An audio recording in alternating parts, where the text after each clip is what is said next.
Hello children of the universe, and welcome back to my channel Makeup and Science. My name is Darky, and this is where I like to play with makeup whilst I talk to you about science. Today's topic is about heat stroke and heat exhaustion. All scientific resources are going to be linked in the description box down below, along with all makeup that is used on my face. So if that sounds interesting, please sit back, relax, and let's get into it.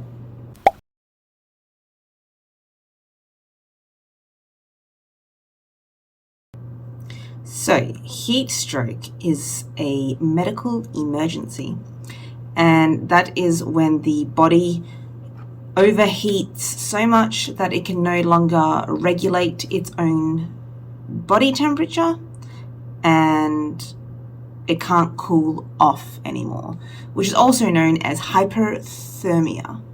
So remember, that's hyper, which goes up, and hypo goes down.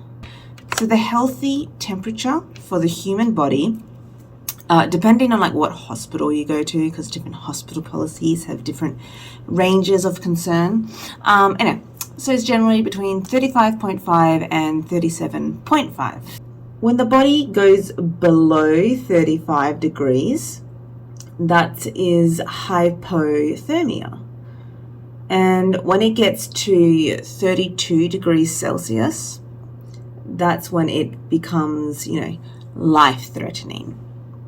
And when the body goes over 37.5 degrees Celsius, that is hyperthermia, and it is a great risk of life when it's over 40 degrees Celsius, because generally that's when the body's blood cells begin to disintegrate. Yeah. Heat stroke needs immediate first aid to decrease someone's body temperature. As prolonged overheating, it can lead to organ damage and death. Now, the longer someone has been overheating and the higher temperature their body has been at, the more deadly this is. So now, why would someone get heat stroke? What makes you vulnerable to this?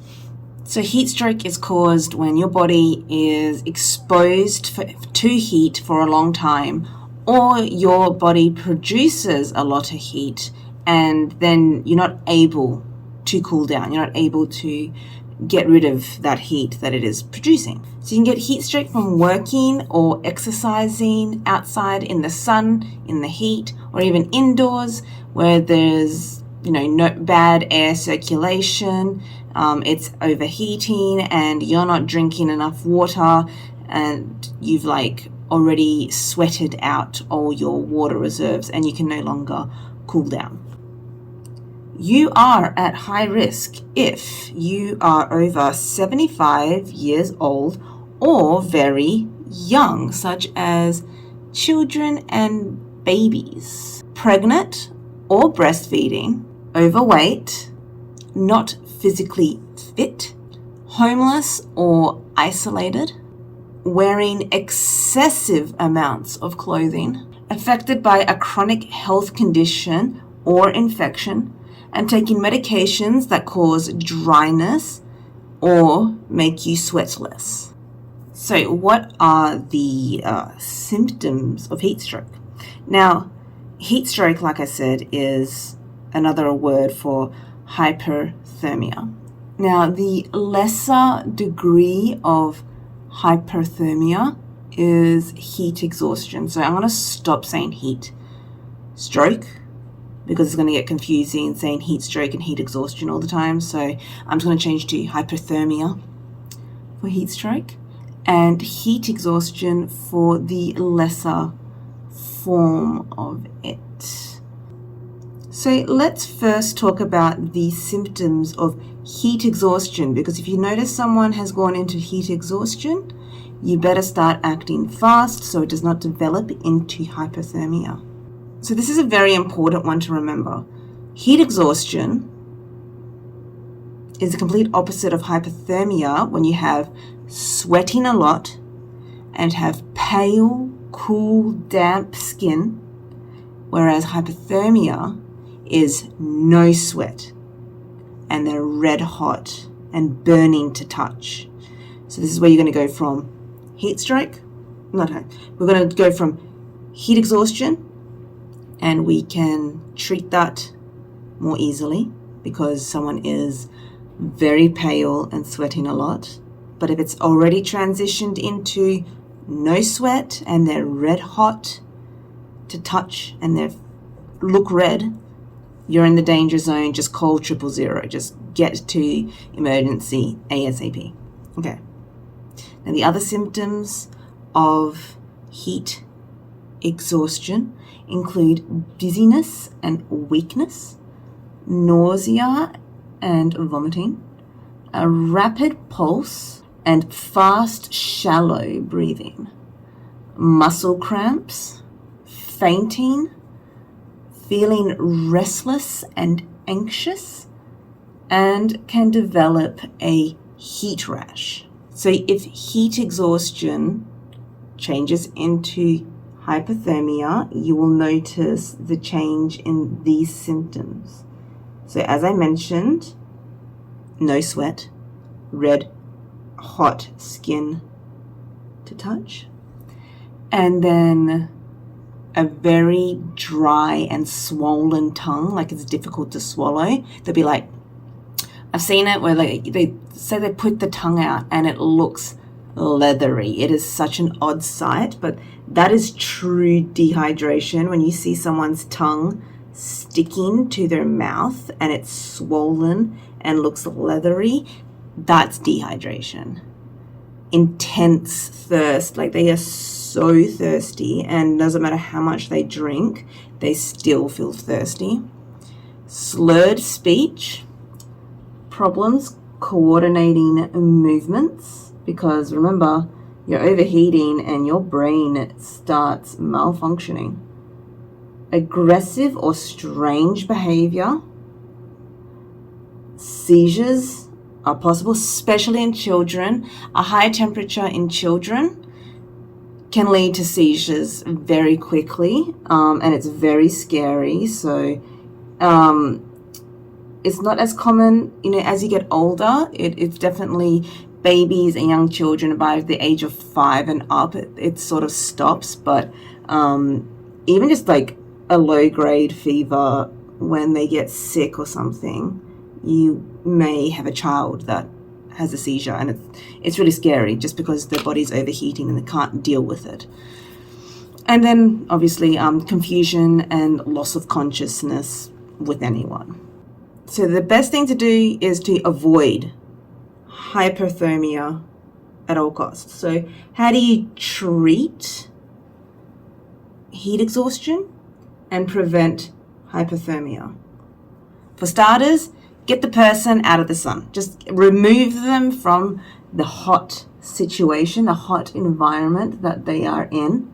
So say you're at a park for a party or a lunch or whatever, a picnic, or if you're at the beach, if there is a place with some shade, say it's a tree or a building, anywhere that's cool or just out of the sun, get them there. Strip off as much clothing as possible. I mean, like if you can get them naked or down to the undies, just do it. I mean, this is life-threatening. You can die. You can have organ damage. You can have brain damage. Just strip them. If you're able to get water, throw water on them. Get damp towels. Just get them wet, and that will help with the transfer of heat from the body. So like they're not sweating anymore, and the whole point of sweating is that's what cools you down. So get them wet, and that will suck the heat out of the body, and also the wind or any sort of breeze is going to help cool down a wet body. Like say you're at home or there's a shower or something, just put them in a cold shower. Even like the better you can do it, the faster you can do it, awesome. If they're able to drink, give them, cold beverages. Avoid alcohol, no alcohol, and also no hot drinks at all. Don't give them hot tea or coffee or anything like that. Give them something cool to drink, water, juices. If you have electrolytes, obviously it's going to be better, but Most people don't carry electrolyte icy poles or something. If sport drinks, obviously sport drinks are designed to, you know, replace your electrolytes. Juices are fine as well. Water, good, but anyway. And then say you're inside already and you have an air conditioner, having that damp towel like on someone's forehead, their palms, the soles of their feet, and put cold air conditioner on them. So if you see anyone having the symptoms of hypothermia, call 000 immediately. Get ambulance involved ASAP, okay? It's a first aid emergency. And if someone has heat exhaustion and you feel like your actions you're taking isn't making the person get any better, call 000. Just get on the phone ASAP and send for help. And if you are concerned or you're scared or you don't know what's going on and you don't know the best course of action, call 000. They will happily come out and help you in a situation that is not life-threatening than you not calling them and your loved one has passed, or your loved one is in a more critical condition than they would have been if you had called earlier. Or, you know, it escalates and it just gets worse. Healthcare workers, they want to help you. Okay, so how do you avoid getting heat stroke? So, top tip, drink water. Even if you're not thirsty, drink some water. And like I said, avoid alcohol, but also sugary drinks. An important reason why you need water in your body is so you can sweat, because the whole point of sweating is to remove the excess heat from your body. And also, like I said, wind blowing on damp skin cools you down. And the obvious thing to do is keep cool. So, you know, if you don't need to go outside in the sun, don't go outside in the sun. If you're able to keep your house cool, keep your house cool. Try, you know, if you're exercising, do it in a cool environment or a cooler part of the day. So the hottest part of the days are generally from 11 a.m. to 3 p.m. or even 4 p.m. You know, just sort of depends on where you live, the time of the year, etc., etc. So yeah, keeping your house cool. It's funny, you'd think living in Australia, everyone has, you know, inbuilt air conditioning when it's built, but even as a child, we did not have air conditioning in the house. And God, I think I was a teenager by the time we got one unit, and that was only in the games room where the computers were. So we didn't have air conditioning in any other part of the house. So yes, the houses are built like brick-wise to keep the heat out and to keep it cool during summer. So generally that's also why they're not very good for winter. But yeah, air conditioning isn't just like there. Even when we built our house, we didn't get air conditioning put in for like 8 years. And we avoid using it because it just uses up so much electricity. So yes, one, the house is built to keep cool, but on top of that, as soon as the sun rises, like 5 a.m. on a summer's day, I'm usually jumping out of bed and shutting all the windows, because we get like the early morning wind comes from the desert, so from the east, and you just get hot air in the morning, and obviously the sun. So I just shut all the windows, shut all the curtains throughout the entire house, and they're all block out, so like it keeps it nice and cool for most of the day. And then depending on the day, you might get an early sea breeze, like around 12 o'clock. But generally, you know, we'll usually get a sea breeze from the west, which is called the Frio Doctor. It's the the southwest breeze coming off the ocean, and that will generally cool down the entire Perth metropolis area. Yeah, and that's when we just open up all the windows, all the curtains, and you just get like a wind tunnel through the house and it cools it down. So yeah, very important. If you know like your place where you live, how the weather works, how the air currents and winds and how your buildings are, keep your house cool because it's important. And also when you're sleeping, like, oh, it's so horrible going to sleep in 30-degree summer nights, especially when there is no wind at nighttime, just sweating in bed. So I'm not looking forward to that. I'm not looking forward to that. It's the worst part, and that's why I love winter, just to get a break from all this heat. It's disgusting. Also, I love on this website, it specifically says to, you know, check on others, and not just other humans but also your pets and animals, which, you know, a lot of people, especially in, you know, health websites, they don't often talk about, you know, checking on other people that are vulnerable or, you know, animals. So they have here, when it's hot, to visit or phone friends and family or your neighbors that are at risk. So, you know, you got your elderly neighbors, just knock on the door, see how they're doing, keep in touch with them. Keep children cool and give them lots to drink. Ensure pets have plenty of water and shade. And never leave children or animals alone in a car, even if the air conditioning is on or the windows are open, because cars get really freaking hot in summer and in the sun. Also, have you noticed air conditioners don't really work in cars when it's stationary? At least I noticed, like, if I want the air conditioner to work well, you know, you have to be driving, like, because it feeds on the fuel. So if you're parked and your engine's just idling, generally I've found that air conditioners just go down and they don't work as well. So your car being parked with the aircon, and also why are your keys in there with the aircon? Like, your child could be kidnapped, or your baby little pet could be kidnapped and your car stolen as well. So it is all levels of stupidity. Just don't leave living creatures inside cars, okay? Just don't. Okay, so that's the end of my information part. I am going to finish off the rest of my face and I will be back to say my farewells. Hi, so here's the finished look, and I actually really like it. So I know this is about heat stroke and everything, but I used the Glaminatrix Peri-Twinkle shade here. So pretty much it's a periwinkle base with a periwinkle shimmer.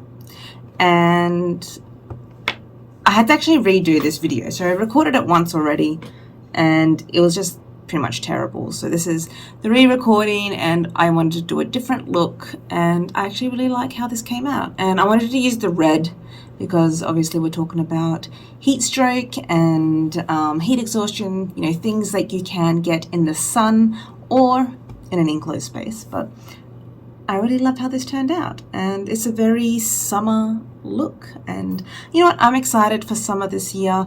For the past few years I have been my little gothic hermit self, hiding on night shifts and hiding from the sun, because I did get all this tattooing done last year and other summers as well. So like, I'm trying to protect my tattoos from the sun, especially when they're fresh. And this year I am in the mood to go out, put loads of sunscreen on, get some sun and get a tan, because my olive skin does get quite dark if I let it. But anyway, I digress. I'm looking forward to summer. Even if I'm a bit sensitive to the heat, I'm sensitive to the sun, I do get migraines. I did get heat exhaustion the other month, and that was just from a couple of hours in the sun, and I had a lot of water on me. So I'm trying to sort of condition my body slowly into summer heat. So I started in spring, exposing myself to the sun, exposing myself to some heat, and I guess my body's slowly getting used to it, because eventually we are going to have 40-degree days, and most nights are going to be over 30 degrees, and yeah, I think it's going okay. Okay, so I hope you learned something new in this video. I hope you enjoyed watching me play with some makeup whilst talking about something a bit educational. And if you have any questions, please pop them in the comments section down below. I'll happily respond. And if you did like this video, and if you want to see more videos like this, either talking about science or playing with makeup, please consider subscribing, and hopefully I will see you next time in Makeup and Science. Bye!